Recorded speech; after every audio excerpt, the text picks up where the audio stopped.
আলাইহিস সালামের জামানায় বনি ইসরাইলে একটি হত্যাকাণ্ড ঘটল। একজন মানুষ খুন হলো, কিন্তু কে খুন করলো কেউ জানে না। বনি ইসরাইলের ভিতরে দুইটা গোত্র ছিল, যেই দুই গোত্রের ভিতরে ছিল ঝগড়া, একে অপরের সাথে ছিল দুশ্মনী। এমন একটা গোত্রের ফটকের সামনেই, গেইটের সামনেই মানুষটার লাশ পাওয়া গেল, অথচ এই মানুষটা ছিল অন্য গোত্রের। কে বা কারা হত্যা করল? আর এই জনপদ, এই গোষ্ঠীর মেইন ফটকের সামনেই লাশটা পড়েছিল। তুমুল বেগে ঝগড়া শুরু হয়ে যাবে। যাদের লোক তারা ওই মানুষদেরকে অপবাদ দিচ্ছে, ওই মানুষদেরকে দুষছে, দোষারোপ করতেছে, তোমরাই আমাদের লোকটার হত্যা করেছ, কারণ তোমাদের দরজার সামনেই তার লাশ। মূলত ওরা হত্যা করে নাই, হত্যা করেছে অন্য একজন, কিন্তু দ্বন্দ্ব পাজায় দেওয়ার জন্য, ওই মানুষদেরকে ঘায়েল করার জন্য লাশটা ওদের বাড়ির সামনে রেখে দিয়েছে। হত্যাকাণ্ড ঘটে গেল। দুই গ্রুপের মধ্যে মারমুখী অবস্থা, দোনো প্রতিপক্ষ, দোনো গোষ্ঠীর মধ্যে মারমুখী অবস্থা। ওরা বলতেছে আমরা হত্যা করি নাই, ওরা বলতেছে না তোমরাই করেছো, কারণ তোমাদের দরজার সামনে আমাদের মানুষটার লাশ। ওরা বলতেছে আমরা জানি না কে করছে, লাশ এখানে পড়ে আছে, যে কেউ রাখতে পারে, আমরা করি নাই। অবস্থা বড় খারাপ। এই দোনো গোত্রের মানুষের যারা দলপতি ছিল, নেতা ছিল, তারা একটু মিটিংয়ে বসলো, দেখি এর সমাধান কেমনে করা যায়। সিদ্ধান্তে তারা পৌঁছলো, যেহেতু আমরা কেউ জানি না, বুঝতেছি না কে খুনি, কে খুনি, কারণ আমরা বুঝতেছি না, কারণ যে মানুষটা খুন হয়েছে এই মানুষটার দুনিয়াতে কেউ নাই, আছে শুধু একটা সুন্দরী মেয়ে। অনেক সম্পদশালী মানুষ ছিল সে, বনি ইসরাইলের একজন ধনী মানুষ এবং সম্মানী একজন মানুষ। সন্তানাদি বলতে একমাত্র একটা মেয়ে সন্তান। যেই তার মেয়েরকে বিয়ে করবে সেই তার সম্পদের মালিক হবে। কে করলো এই হত্যা, কে করলো খুন? এই লোকটার ভাতিজা। সে লাশটার পাশে বৈশা খুব বেশি কান্নাকাটি করতেছে, হায় রে আমার চাচারে কে মারল, হায় রে আমার চাচারে কে খুন করল, এর উপযুক্ত জবাব চাই, বিচার চাই। খুব বেশি কান্নাকাটি শুরু করলো। ওই মানুষদেরকে দোষতে শুরু করলো, যেন সে ওদেরকে ধরে ফেলবে। মানুষে তারা আটকায় রাখে। খুব বেশি হায় হুতাশ শুরু করলো। আর মেয়েটা তো কান্না করতেছে, আমার দুনিয়াতে কেউ নাই, এই দুনিয়ায় শুধু আমার বাবা, আর বাবার জন্য আমি আর কেউ ছিল না। এখন আমার বাবারে কে হত্যা করলো? মেয়ে তো কান্না করতেছে। ভাইরা বন্ধুরা, এমন অবস্থার মধ্যে নেতারা বসে সিদ্ধান্ত নিল, আমরা আমাদের নবী মুসার কাছে যাই, মুসার কাছে যাই, কারণ তিনি তো আল্লাহর নবী, আল্লাহর সাথে কথা বলেন। নাম হলো, উপাধি হলো কালিমুল্লাহ। একাধিকবার যিনি দুনিয়ায় বসে আল্লাহর সাথে কথা বলেছেন, একমাত্র আল্লাহর পয়গম্বর মুসা কালিমুল্লাহ, যার নামের শেষে কালিমুল্লাহ উপাধি। একাধিকবার জিব্রাইল ছাড়া যিনি আল্লাহর সাথে সরাসরি কথা বলেছেন। ওরা বলতেছে চলো আমরা মুসার কাছে যাই। মুসা আলাইহিস সালামের কাছে বিচার নিয়ে হাজির। বলে আপনি আল্লাহর কাছ থেকে একটু আমাদেরকে জানান আল্লাহর মারফতে, যে এই খুনটা করলো কে, খুনিকে। যদি এটা আমরা বের করতে না পারি, তাহলে এই দুই গোত্রের ভিতরে প্রচণ্ড ঝগড়া হবে, এতে আরো মানুষ হতাহত হবে। এই মহাবিপদ থেকে বাঁচানোর জন্য আমরা আপনার কাছে এসেছি, আপনি আল্লাহর কাছ থেকে এই কথাটা একটু জেনে আমাদেরকে জানান, কে খুন করলো, খুনিকে। মুসা আলাইহিস সালাম তিনি আল্লাহর কাছে জানতে চাইলেন, মালিক প্রকৃত খুনি কে একটু বলবানি? আল্লাহ পাক রব্বুল আলামিন বলেন, মূসা আমি আল্লাহ তো সব দেখেছি, আমি তো সব শুনেছি, প্রকৃত খুনিকে তাও তো আমি আল্লাহ ভালো করে জানি, কিন্তু নাম বলে দিলে হবে না, কারণ নাম বললে কেউ মানবে কেউ মানবে না। আমি আল্লাহ আওয়াজ দিয়া ওদেরকে বলবো না, তোমাকে বলবো। তুমি যদি নাম বলে দাও তাহলে তোমার কথা ওরা নাও মানতে পারে। বনি ইসরাইল বড় ঘাওরা জাতি ছিল, ঘাড়তেরা জাতি ছিল। মুহূর্তের ভিতরে নবী মানে, মুহূর্তের ভিতরে আবার নবীকে ত্যাগ করে। বিপদে পড়লে নবীর কাছে আয়, বিপদ সেরে গেলে পরে নবীকে আর চিনে না। এগুলো বনি ইসরাইলের খাসলত, খুব বেশি গারতরা। আল্লাহ বলে, মুসা নামটা যদি বলে দেই তুমি তো বলবা, তখন ওরা বলবে ও বুঝছি তুমিও পক্ষ লয়ে লইছো মুসা, তুমিও পক্ষ নিয়ে নিছো, এজন্য আমাদের একজনের নাম বলে দিছো। আল্লাহ যে তোমার এই নাম বলছে এটা আমরা বুঝবো কেমনে? তুমি তোমার নিজের থেকে বলছো। এই ধরনের কথা বলে মুসা তোমাকে ওরা হেয় করার চেষ্টা করবে, তোমার কথাটাকে অমান্য করবে। অতএব আমি আল্লাহ একটা পদ্ধতি বলে দেই, যে পদ্ধতিতে খুনির নামও প্রকাশ পাবে আর তোমার উপরে কোনো অপবাদ আসবে না। সেটা কি?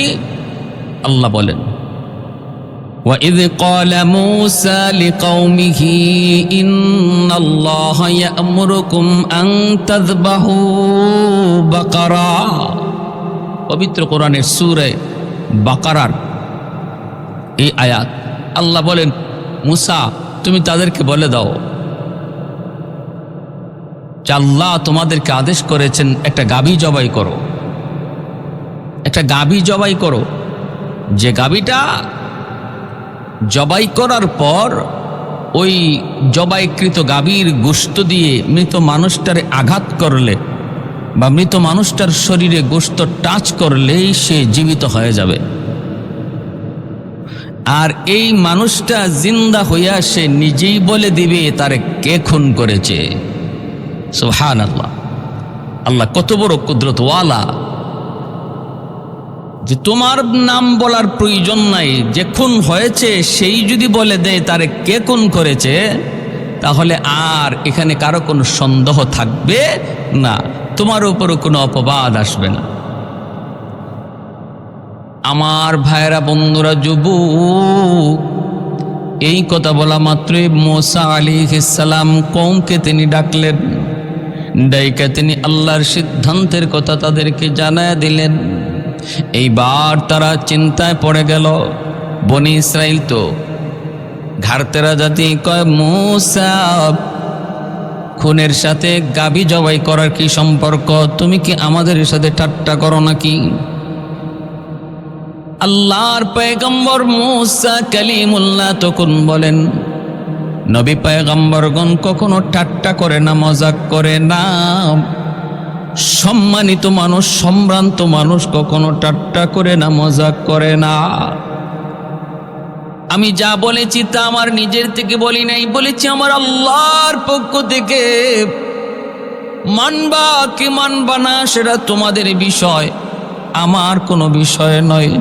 তোমরা আমার কাছে জানতে চেয়েছো, আমি একটা পদ্ধতি বলে দিলাম, তোমরা এবার মানলেও ভালো, না মানলেও ভালো, আমি কিছু জানি না।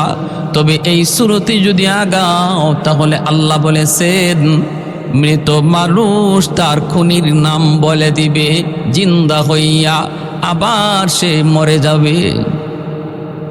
বনি ইসরাইল এইবার কয়, ঠিক আছে মূসা, গাভী যদি জবাই করতে হয় গাভীটা কেমন হবে? এই গাভীটার বয়স কেমন? এই গাভীটার রং কেমন? একটু ভালো করে ডিটেলস আমাদেরকে তুমি ভালো করে জানায় দাও। মূসা আলাইহিস সালাম তখন বললেন, দেখো বিষয়টা ছিল সহজ, কিন্তু তোমরা করতেছো কঠিন। আল্লাহ বলে দিয়েছেন যে কোনো একটা গাভী জবাই করলেই হবে, কিন্তু তোমরা যখন কঠিন করতেছো তাহলে একটু শোনো। এইবার মূসা কালিমুল্লাহ আল্লাহর কাছ থেকে যায় না, তিনি আবার জানায় দিলেন গাভীটা হবে মাঝারি বয়সের, কম বয়সেরও নয় আবার বেশি বয়সের নয়, মাঝারি বয়সের গাভীটা হবে। কারণ মধ্যম বয়সটা হলো মানুষের জীবনের পরিপূর্ণ বয়স, যৌবনকালটা হলো মানুষের জীবনের পরিপূর্ণ কাল, বাল্যকালটাও মানুষের জীবনের পরিপূর্ণ নয়, বৃদ্ধকালটাও কারো জীবনের পরিপূর্ণ নয়, অপূর্ণ থেকে যায়। মূসা আলাইহিস সালাম তিনি তাদেরকে জানায় দিলেন, তোমরা গাভীটার বয়স জানতে চাও, গাভীটা হবে কম বয়সও নয় আবার বেশি বয়সও নয়, মাঝামাঝি বয়সের, অর্থাৎ যৌবন বয়সের। এই কথা বলার পর বনি ইসরাইল এখানেও থামে না, কয় আর একটু ভালো করে বুঝিয়ে দেন গাভীটার রং কেমন, রং কেমন। মূসা আলাইহিস সালাম ওরা প্রশ্ন করে, তিনি জবাব দিতে বাধ্য, জবাব দিয়ে দেন। আল্লাহর কাছ থেকে জানতে চাইলেন মালিক, ওরা গাভীটার রং জানতে চায়।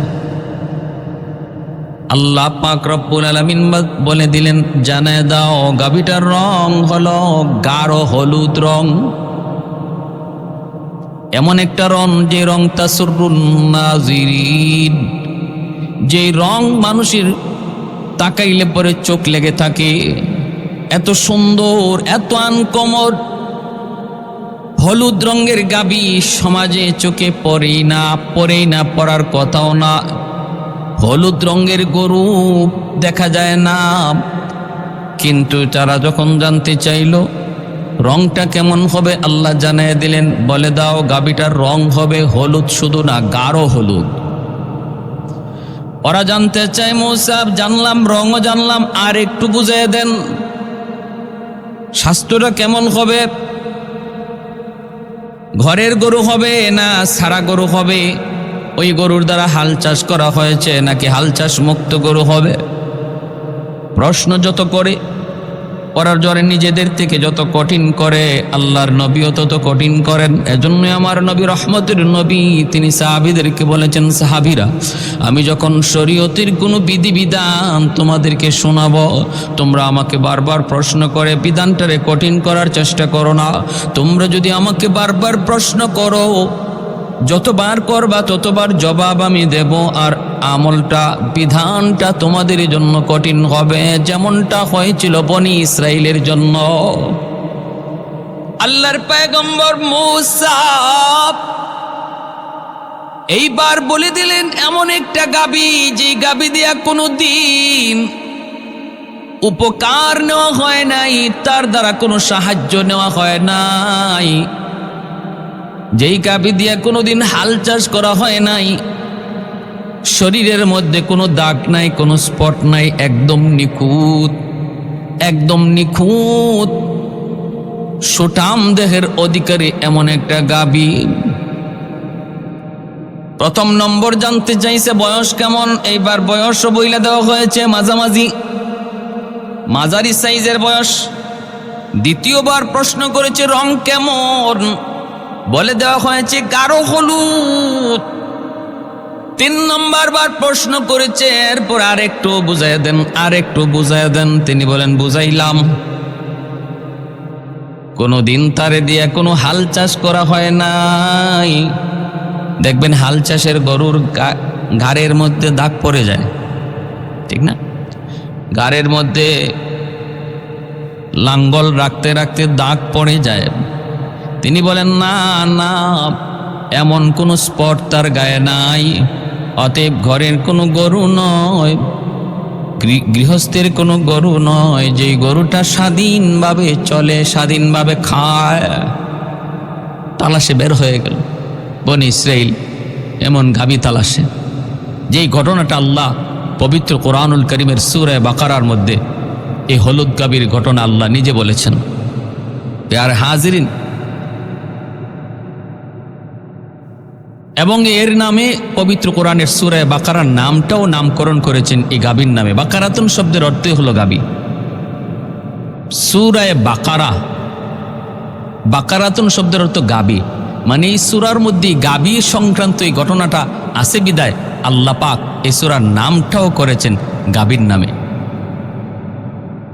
এইবার মুসা আলাইহিস সালাম তাদেরকে যখন একথা বলে দিলেন, যাও এমন একটা গাভী তালাশ করো, আর তালাশ করে এই গাভীটারে জবাই করো, জবাই করে তার গোশত দিয়া যখন এই মৃত মানুষটারে তোমরা আঘাত করবা, তখন দেখবা সে জিন্দা হয়ে গেছে, জীবিত হইয়া তখন তোমাদেরকে নিজেই নাম বলে দেবে তারে কে খুন করেছে। আমার ভাইয়েরা, বন্ধুরা, যুবক, এই দিকে আল্লাহর পয়গম্বর মুসা কালিমুল্লাহ তিনি যখন বলে দিলেন, ওরা তালাশে বের হয়ে গেল, কিন্তু গাভীটাকে আল্লাহ পাক রেখে দিয়েছেন এমন জায়গায়। কোথায় রেখে দিয়েছেন? একজন আল্লাহওয়ালা মানুষ, মা ভক্ত, বাবা ভক্ত একজন সন্তান, বয়স হয়ে গেছে, ছোট্ট একটা বাবু আছে তার, এমন অবস্থায় তার মৃত্যু শয্যায় সে শায়িত। ভাইরা, মরজে মৌতের মধ্যে পড়ে গেছে। চিকিৎসার জন্য সে তার একটা গাভী ছিল, ওই গাভীটাকে সে বাজারে বিক্রি করে ফেলেছে, কিন্তু বাছুরটাকে রেখে দিয়েছে, বাছুরটা বিক্রি করে নেই। গাভীর টাকাটা স্ত্রীর হাতে দিয়ে বলতেছে, ওই আল্লাহওয়ালা মানুষটা বলতেছে যে মার ভক্ত ছিল, বাবার ভক্ত ছিল, সারা জীবন মায়ের খেদমত করেছে, বাবার খেদমত করেছে, মায়ের দোয়া পেয়েছে, বাবার দোয়া পেয়েছে। ওই মানুষটা মৃত্যুর সময় স্ত্রীর হাতে টাকাটা দিয়ে বলতেছে, টিভি গো, এই নেও গাভী বিক্রি করার টাকা, টাকাটা দিয়ে তুমি কোনো রকম চলবা। জঙ্গলের ভিতরে পাহাড়ি এক এলাকায় একটা ঘর বানায় সে থাকতো, আর বলতেছে আমার ছোট্ট বাবুটা সে তো এতিম হয়ে যাবে, আমি তো দুনিয়াতে আর বেশি দিন বাঁচব না। বাছুরটা আমি বিক্রি করি নাই, বাছুরটাকে আমি রেখে দিয়েছি। বিবি বলতেছে, স্বামী গো, বাছুরটা আমি কেমনে পালবো? আমি একজন মহিলা মানুষ, আবার সন্তানটাও বড় হয় নাই, আমি বাছুরটারে কেমনে পালবো, কেমনে যত্ন নিব? ওই মানুষটা বলতেছে, ওই বুজুর্গ বলতেছে, বিবি গো, টেনশন তুমি করো না, বাছুরটাকে আমি আমার মালিকের হাওলা করে গেলাম। যখনই আমার সন্তান বড় হইয়া ওই গাভীটাকে আল্লাহর কাছ থেকে আবার ফেরত চাইবে, মালিক সেই গাভীর বাছুরটাকে আল্লাহ ফিরায় দিবে। আমি আল্লাহর উপর ভরসা করে বাছুরটারে আমি জঙ্গলেই ছেড়ে গেলাম, আল্লাহর কুদরতির তত্ত্বাবধানে বাছুরটা বড় হবে। যেই বাছুরটার কালার ছিল হলুদ বর্ণের, দেখতে এত সুন্দর, এই সুন্দর বাছুরটাকে জঙ্গলের মধ্যেই আল্লাহর বান্দা ছেড়ে দিল, আল্লাহর হাওলা করে বলতেছে, ওগো ইব্রাহিমের মালিক, ওগো ইসহাকের মালিক, ইয়াকুবের মালিক, আমি আমার বাছুরটাকে তোমার হাওলা করে চলে গেলাম। আল্লাহ, আমার সন্তানটা এখনো অবুঝ, এখনো ছোট্ট, এখনো শিশু, কিছু বোঝার ক্ষমতা তার হয় নাই, এক সময় সে বড় হবে। মালিক, তার প্রয়োজনে যখন তোমার কাছ থেকে সে জিনিসটা চাইবে তুমি ফিরিয়ে দিও। এই বইলা স্ত্রীর কাছে সে বলে গেল, আমার সন্তান বড় হওয়ার পর ওই জঙ্গলের মাঝামাঝি সে পাহাড়ের উপরে উইটা সে ডাক দিবে, ওগো ইব্রাহিমের মালিক, ইসহাকের মালিক, ইয়াকুবের মালিক, আমার আব্বার রেখে যাওয়া আমানত আমাকে বুঝায় দাও। মালিক আমানত বুঝায় দেয়া দিবে। এজন্যই তাওয়াক্কুল যার যেই পরিমাণ আল্লাহর উপর, আল্লাহ তার সাথে লেনদেন করেন সেই রকম। ওমান ইয়াতাওয়াক্কাল আলাল্লাহ ফাহুয়া হাসবুহ, আল্লাহর উপর যে যেই পরিমাণ তাওয়াক্কুল করে, ভরসা যদি কেউ 100% করে, আল্লাহ পাক তার জন্য যথেষ্ট হয়ে যায়। আমরা তো আল্লাহর উপর 100% ভরসাই করতে পারি না, আমাদের ঈমান দুর্বল, ইয়াকিন দুর্বল, এজন্য ভরসা করতে পারি না। যারা আল্লাহর উপর 100 ভরসা করেছে, তারা 100 আল্লাহর কাছ থেকে প্রতিদান পেয়েছে। কাদিরে কুদরত দারি হরচে খাহি আকুনি, কাদিরে কুদরত দারি হরচে খাহি আকুনি মুর্দা রাজা হাম তো বখশি জিন্দারা বেজা কুনি মুর্দা রাজা হাম তো বখশি জিন্দারা বেজা কুনি আলহামদুলিমান কদ্দার খাইরাও ওয়া খাবালা আলহামদুলিমান কদ্দার খাইরাও ওয়া খাবালা ওয়া শুকরু লিমান সাওয়ারা হুসনাও ওয়া জামালা ফরদুন সামাদুন আন সিফাতিন খালকি বারিউন রব্বুন আযালিয়্যুন খালাকাল খালকা কামালা লা জিদ্দা ওয়ালা নিদ্দা ওয়ালা হাদ্দা লিমাওলা লা জিদ্দা ওয়ালা নিদ্দা ওয়ালা হাদ্দা লিমাওলা আল আনা কামা কানা ওয়ালাম ইয়ালকা যাওয়ালা আল আনা কামা কানা ওয়ালাম ইয়ালকা যাওয়ালা লা মিসলা ওয়ালা সাওয়ারা মিসলাহু ওয়া নাযীরা من قال سوى ذلك قد قال محالا لا ولد ولا والد لا عم وخاله ولا مثل ولا كفو لمولا بهن আমার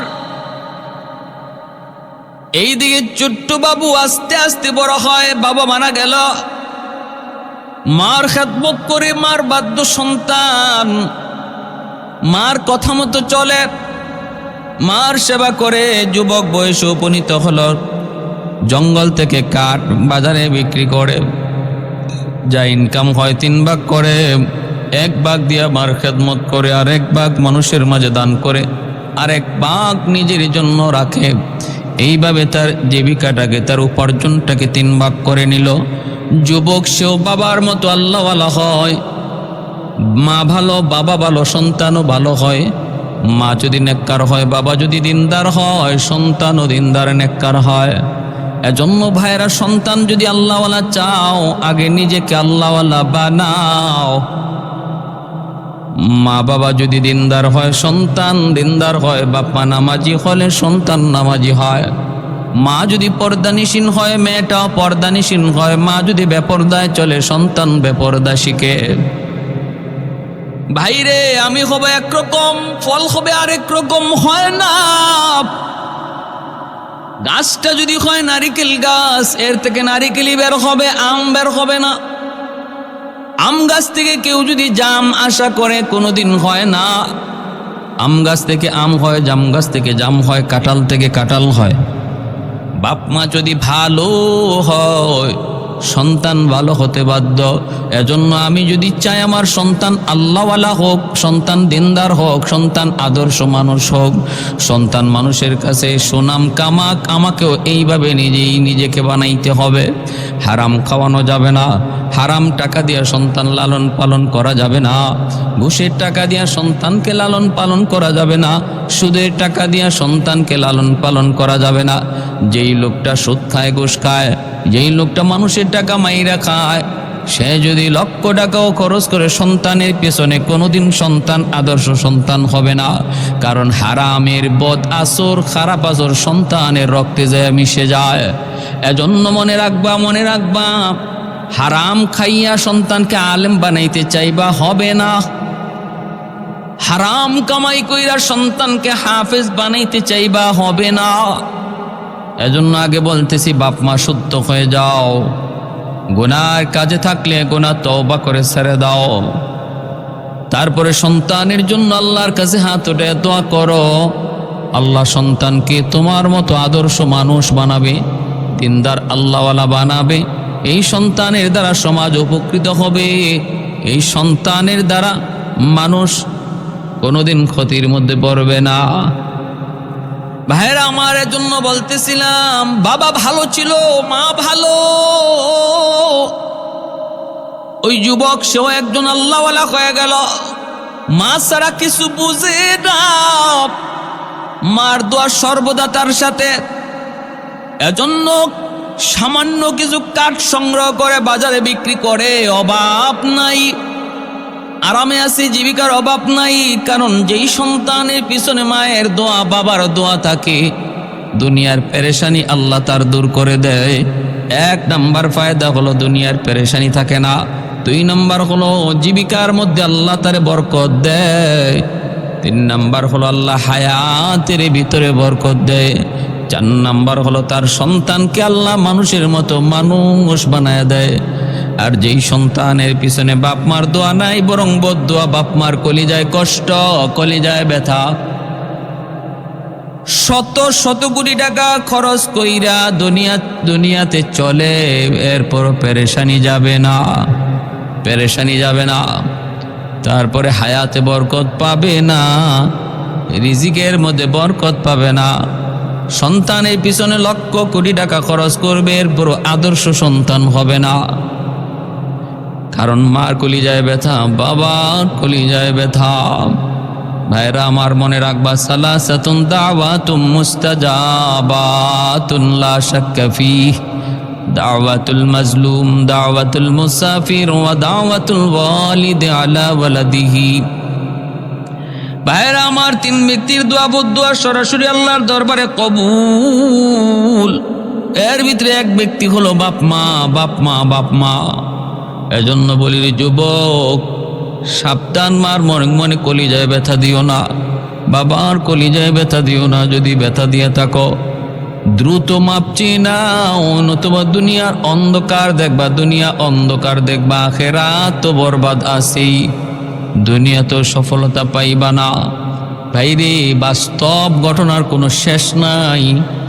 মার দোয়া পাইয়া আল্লাহ তারে দুনিয়াও দিছে, আখিরাতও দিছে, দুনিয়া উজালা করে দিছি। আর মার কলিজায় ব্যথা দেওয়ার কারণে উপরে ছিল, জমিনে পইরা গেছি।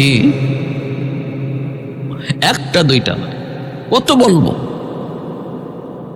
রেদার রব্বি ফি রেদাল ওয়ালিদাইন, সাখাতুর রব্বি ফি সাখাতিল ওয়ালিদাইন, সালাসাতুন কাদ হারামাল্লাহু আলাইহিমুল জান্নাহ, মুদমিনুল খামর ওয়াল আক ওয়াদ দাইয়ুস আল্লাযী ইউকিররু ফি আহলিল খুবুস। জান্নাত আল্লাহ হারাম করে দেয় অবাধ্য সন্তানের উপর। ওই যুবক, সে রাতটারও 3 ভাগ করে, জীবিকাটারও 3 ভাগ করে, রাতও 3 ভাগ করে। রাতের 1 ভাগ মায়ের খেদমত করে, মায়ের সেবা করে, মায়ের মাথার পাশে বসে, মায়ের মাথার পাশে বসে মাকে একটু আরাম দেয়, পা টিপায় দেয়, হাত টিপায় দেয়, মার মাথায় তেল লাগলে মার মাথায় তেল মালিশ করে দেয়। রাতের একটা অংশ যুবক মায়ের খেদমত করে, আর একটা অংশ আমার আল্লাহরে দেয়, আর একটা অংশে অল্প সময় কিছু ঘুমায়। ভাইরা, কত বড় আল্লাহওয়ালা যৌবনে সে কত বড় বুজুর্গ হয়ে গেল। আজকে আমাদের সমাজের যুবক, তোমাকে ফজরের সময় মা তোমাকে ডাক দিয়ে ঘুম থেকে উঠাইতে পারে না, বাবা তোমারে ডাক দিয়ে ঘুম থেকে উঠাইতে পারে না। কি জবাব দেব ওই সমস্ত যুবকের সামনে হাসরের ময়দানে? মুখ দেখাই মুখ কেমন করে আমরা? এজন্য বলি যুবক, যৌবনে অলি হও। যৌবন কালটা তোমাকে অলি হওয়ার জন্য ডাকতেছে, হাত চালিয়ে দিয়া ডাকতেছে। রে যুবক, পায়ে ধরে বলি, অন্যায় যা করছো, গুনাহ যা করছো আর করো না। এবার একটু চোখের পানি ঝরায়া তওবা করো, বলো মালিক। কত যুবক যৌবনে কবরে গেল, কত বন্ধ চোখের সামনে কবরে গেল। আল্লাহ আল্লাহ কাটিয়ে দিলে তওবা করলাম, আমি আর গুনাহ করব না। দেখবা তোমাকে অলি হওয়ার জন্য তোমার যৌবন কাল হাত চানি দিয়া ডাকতেছি। এ আল্লাহর গোলাম, অলি যদি হয়ে যাইতে পারো, তাহলে আল্লাহ তোমার কি প্রয়োজন সেটা আল্লাহ দেখবে। তোমার জীবনের কি প্রয়োজন সেটা আল্লাহ পূরণ করবে, আল্লাহ দেখবে। এজন্য নিজেরে শুধু প্রস্তুত করো আল্লাহর ওলি হিসাবে। বেশি কিছু করা লাগবে না, 24 ঘন্টা মসজিদে পড়ে থাকা লাগবে না। শুধু নিজেকে গুনাহ থেকে বাঁচাও, গুনাহ থেকে বাঁচাও। গুনাহটাকে ঘৃণা করো, গুনাহটারে ঘৃণা করো। আমল যদি কম হয়, নফল বন্দিগি যদি কম হয়, লা তারকু যাররাতিন মিম্মা নাহাল্লাহু আনহু আফজালা মিন ইবাদাতিস সাকালাইন। ছোট্ট থেকে ছোট্ট একটা গুনাহ যদি কেউ আল্লাহর ভয়ে না করে, নবী বলেন মানব দানবের যাবতীয় নফল বন্দেগীর চেয়ে আল্লাহর কাছে বেশি পছন্দ। আহা, আল্লাহ আমাদের সহি বুঝ দাও। আমরা আলুর বোঝা টানতে রাজি, কিন্তু পকেটে ডায়মন্ড নিয়ে যেতে রাজি না। আলুর বোঝা নিয়ে বাজারে 1000 আলুর বস্তা বিক্রি করলেও যে পরিমাণ লাভ হবে, একটা পকেটে ডায়মন্ড নিয়ে গেলে এর চেয়ে 1000 গুণ বেশি লাভ হবে। এই বুঝটা নাই। নফল মাশাল্লাহ কম বেশি সবাই করি, চেষ্টা করি পাঞ্জাবি পরার, পাগড়ি পরার, দাড়ি রাখার, আলহামদুলিল্লাহ ভালো। কিন্তু গুনাহ ছাড়া, এটা যে আল্লাহর কাছে কত প্রিয়। গুনাহ ছাড়াটা হলো ডায়মন্ড, গুনাহ ছেড়ে দেওয়াটা হলো পকেটে ডায়মন্ড নিয়ে ঘোরা। আর বেশি বেশি নফল বন্দেগী করা এটা আলুর বস্তা নিয়ে যাওয়া। আমি বলি না যে আলুর বস্তা খারাপ, হ্যাঁ ভালো, এটা তো লাভ আছে, কিন্তু ডায়মন্ডে এর চেয়ে 1000 গুণ বেশি লাভ। এটা বুঝি না কেন? দুনিয়া তো ভালো বুঝি। মানুষের ক্ষতি করো না, একজনের কোনো কলিজা আঘাত দিও না, মার কলিজা আঘাত দিও না, প্রতিবেশীর কলিজা আঘাত দিও না। কারো কোনো ক্ষতি হয়, কারো সম্পদ নষ্ট হয়, এমন ধারে কাছেও যেও না। জবানটার হেফাজত করো, চোখটার সংযত করো। মোবাইলের গুনাহ থেকে নিজেরে বাঁচাও যুবক, মোবাইলের গুনাহ থেকে নিজেরে বাঁচাও। যৌবনেই তুমি আল্লাহর ওলি হয়ে যাবা। ভাইরা আমার, এইবার যুবক বলতেছে মা,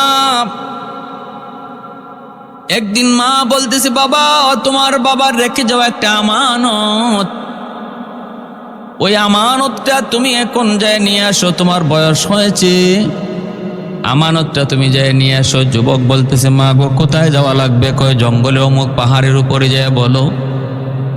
ইব্রাহিমের খোদা, ইসহাকের খোদা, ইয়াকুবের খোদা, ইউসুফের খোদা, আমার বাবার রেখে যাওয়া আমানত আমার হাতে তুমি ফিরে দাও।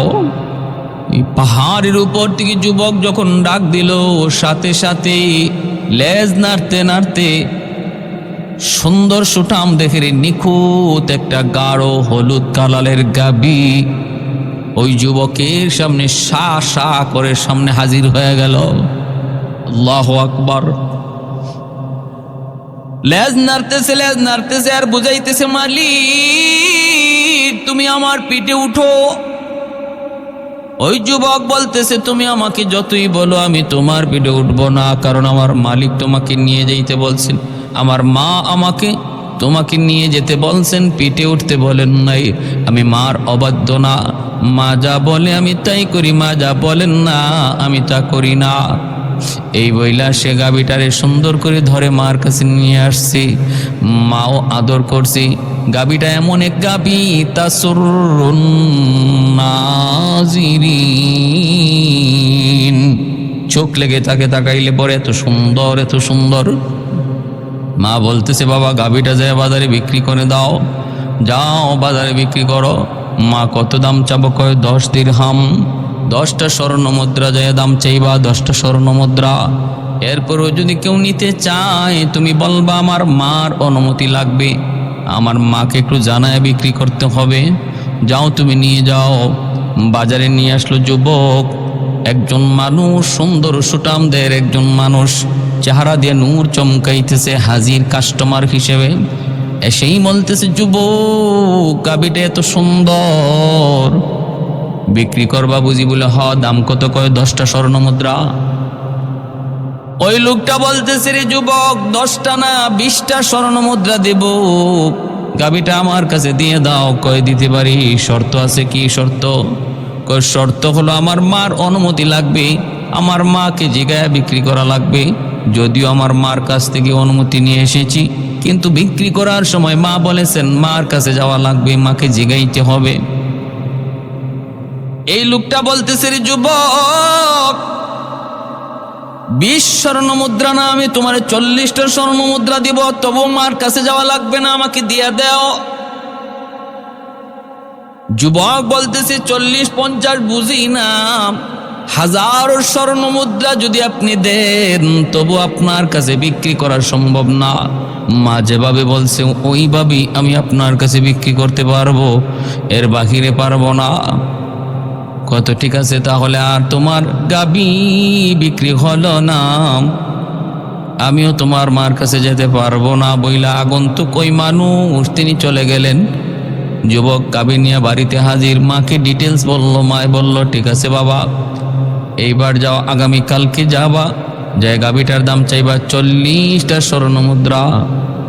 এই দিনও 40টা স্বর্ণ মুদ্রা দাম চায়। ওই মানুষটাই আবার কেনার জন্য হাজির যে গতকাল এসেছিল। যুবক গাবিটা বুঝি বিক্রি হয় নাই? কয় না। আজকে তোমার গাবির দাম কত? 40টা স্বর্ণ মুদ্রা, তবে শর্ত হলো মার অনুমতি লাগবে।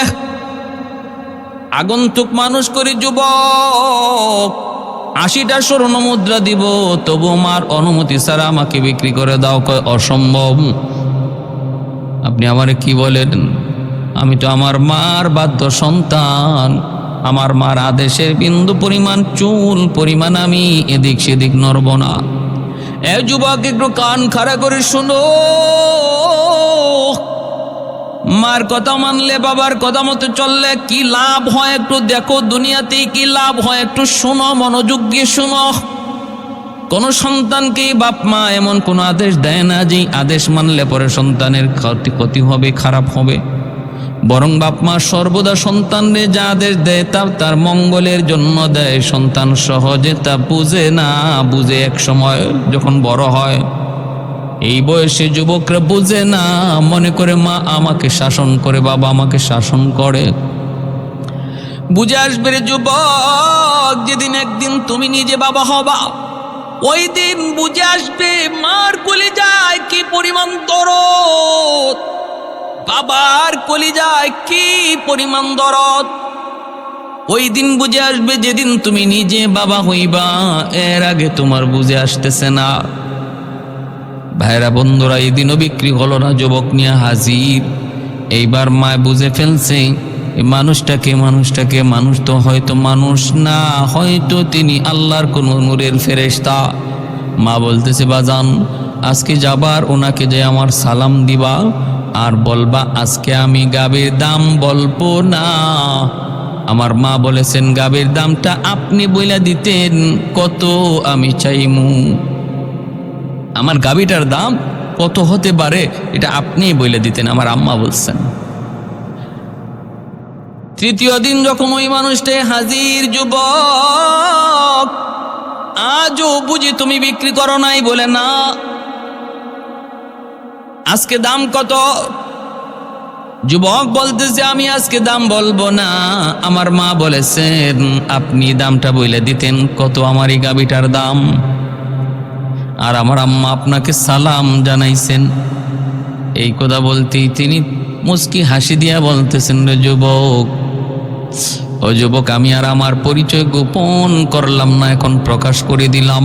তাফসীরে কুরতুবীতে লিখেন, তিনি পরিচয় দেন আমি হলাম আল্লাহ নূরের তৈরি ফেরেশতা, নাম হলো জিবরাইল আমিন। তুমি একজন মার বাধ্য সন্তান, পরীক্ষা করার জন্য এসেছিলাম কেমন বাধ্য সন্তান তুমি, মার কেমন বাধ্য সন্তান সেটা পরীক্ষা করার জন্য এসেছিলাম। পরীক্ষায় 100 নম্বরে পাশ করেছ। এ যুবক, তোমার গাবিটার মূল্য আমি বলে দিতেছি, শোনো। কের 20টা স্বর্ণ মুদ্রা, কের 40 আর কের 100। তোমার গাবিটা কেনার জন্য বনি ইসরায়েলের কিছু মানুষ তোমার সন্ধানে আসতেছে।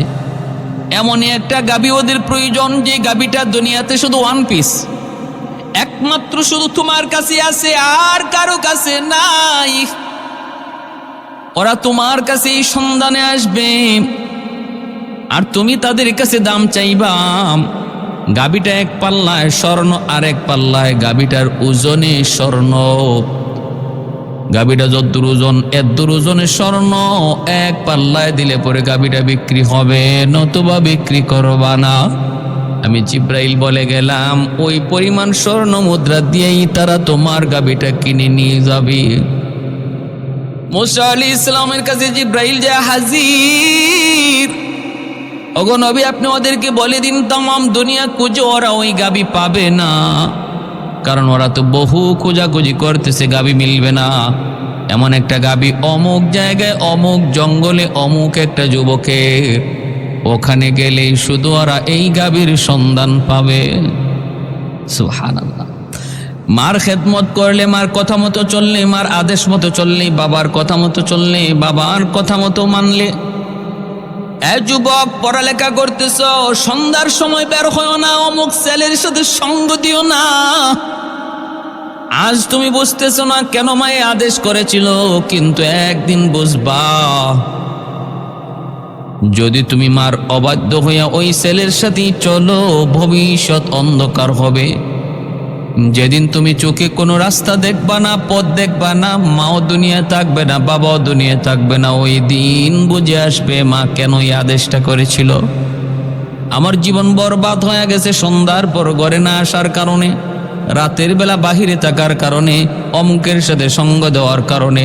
এজন্য মাদেরকে বলি, বাবাদেরকেও বলি, সন্তান যেই বয়সটাতে বন্ধু চায়, ওই বয়সটাতে ভালো করে সন্তানের দিকে নজর রাখতে হবে। এটা বাপ মার দায়িত্ব।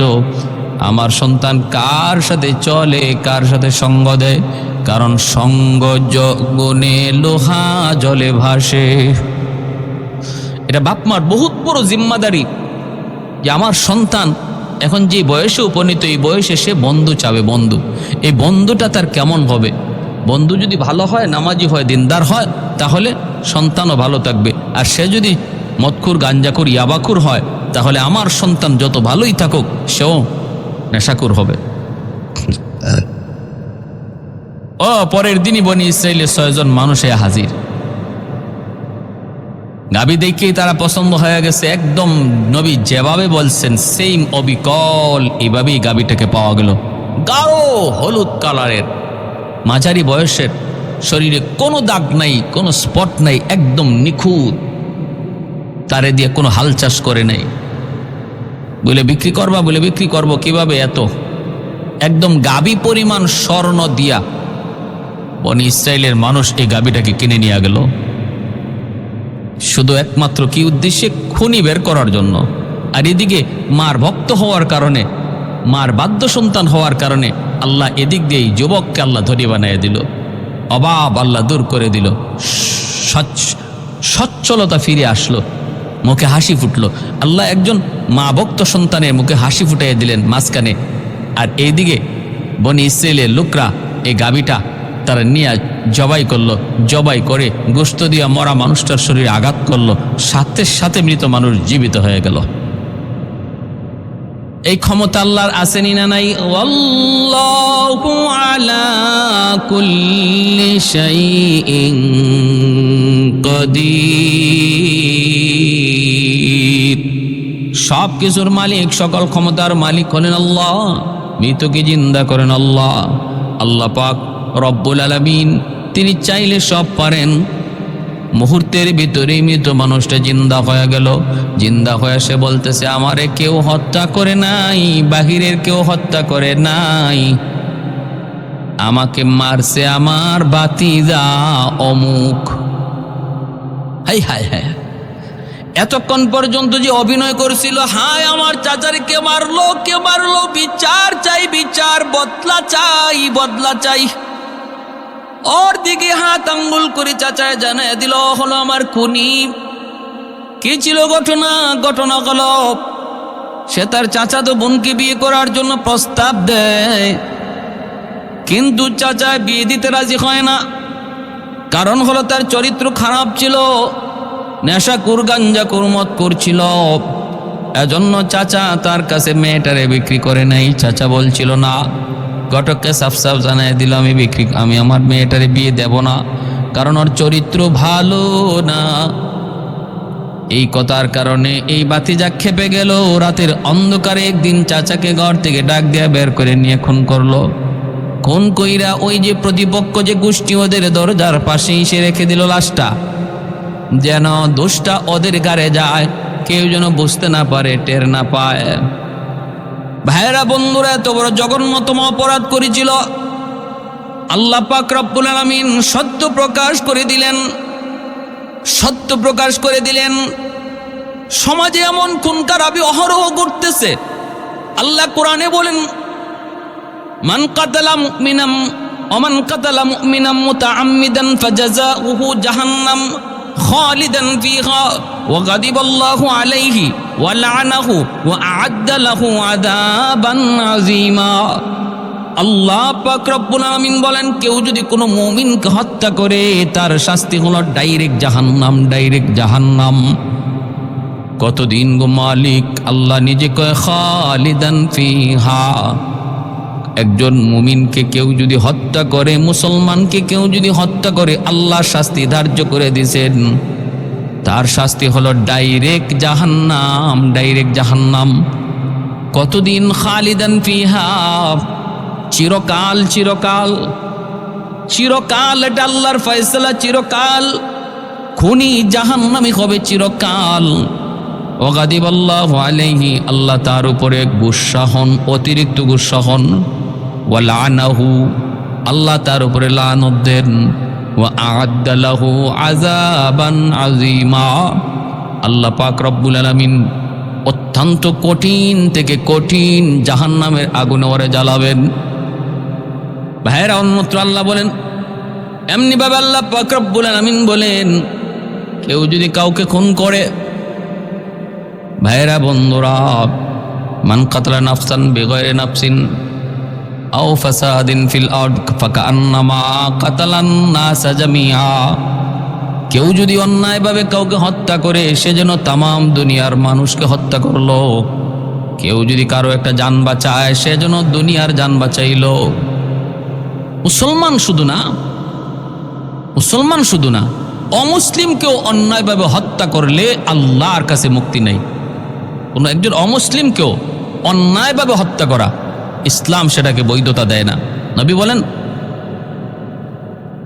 কেউ যদি একজন অমুসলিমকে বিনা কারণে হত্যা করে, ফাআনা হাজিজহু ইয়াউমাল কিয়ামা, কিয়ামতের ময়দানে আমি ওই অমুসলিমের পক্ষে দাঁড়াবো আর মুসলমানের বিপক্ষে আল্লাহর আদালতে মামলা দিব। মায়ার নবী বলছে, কেউ যদি কোনো অমুসলিমকে হত্যা করে অন্যায়ভাবে, জিহাদের বিষয় সেটা ভিন্ন। কারণ জিহাদ সেটা আল্লাহ কর্তৃক ধার্য করা একটা বিধান, এটার জন্য কিছু নিয়ম নীতি আছে। একজনে চাইলেই একজন অমুসলিমকে হত্যা করার নামে জিহাদ না। জিহাদের নিয়ম হলো সরকার প্রধানের অনুমতি লাগবে, অথবা মুসলিম উম্মার পক্ষ থেকে একজন আমিরের নির্দেশ লাগবে, যেটা এই ব্রিটিশ পিরিয়ডে শাহ আব্দুল আজিজ মুহাদ্দিস দেহলভী রহমতুল্লাহ আলাইহি গোটা মুসলিম উম্মার পক্ষ থেকে তিনি আমির হিসেবে ঘোষণা দিয়েছিলেন, ইংরেজদের বিরুদ্ধে জিহাদ করা ফরজে আইন, যার যা আছে তা নিয়ে ঝাঁপিয়ে পড়ো।